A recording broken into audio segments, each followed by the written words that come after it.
আসসালামু আলাইকুম বন্ধুরা, দেখুন আমি এখানে আজকে চিকেন পকোড়া করব।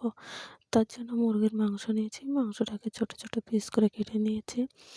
নিয়ে সেখানে পেঁয়াজ কুচি নিয়েছি, পেঁয়াজটাকে দিয়ে দিলাম, ধনে পাতা, কাঁচামরিচ কাটা দিয়ে দিয়েছি, লবণ, লঙ্কা গুঁড়ো, হলুদ গুঁড়ো, আদা রসুন জিরে মরিচ বাটা দিয়ে দিলাম, দিয়ে এক বাটি বেসন দিয়ে দিলাম, দিয়ে ভালো মতো ম্যারিনেট করে সেটা আধা ঘন্টা চাপা দিয়ে রেখে দিলাম।